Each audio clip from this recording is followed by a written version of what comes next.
अस्सलामुअलैकुम friends, my YouTube channel Ramzan में God स्वाम। प्लीज़ चैनल को सब्सक्राइब करें।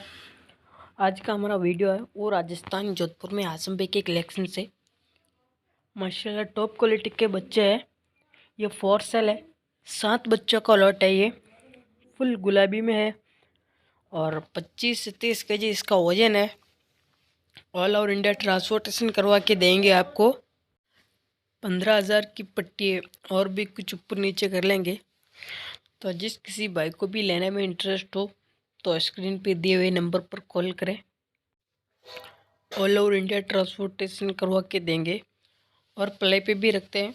तो जिस किसी बाइक को भी प्ले पे भी रखवाना है तो आसम भाई से संपर्क करें।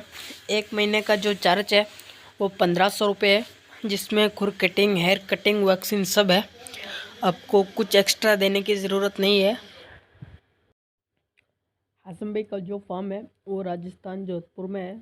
जोधपुर से 50 किलोमीटर दूर है, यानी रेलवे स्टेशन से 50 किलोमीटर दूर है। आप विजिट भी कर सकते हैं, आ सकते हैं। और ये 7 बच्चों का लॉट है, ये 4 सेल है। तो जिस किसी भाई को भी लेने में इंटरेस्ट हो तो आसम भाई को कॉल करा। आसम भाई के नंबर तो मैंने स्क्रीन पे दे रखे हैं। ऑल ओवर इंडिया ट्रांसपोर्टेशन करवा के देंगे आपको, अगर आप इंडिया में कहाँ से भी हो तो प्लीज़ जिस किसी भाई ने भी मेरे चैनल को सब्सक्राइब ना किया है तो प्लीज़ चैनल को सब्सक्राइब करें, क्योंकि मेरी आने वाली वीडियो सबसे पहले आपके पास पहुंच जाए। अल्लाह हाफिज़।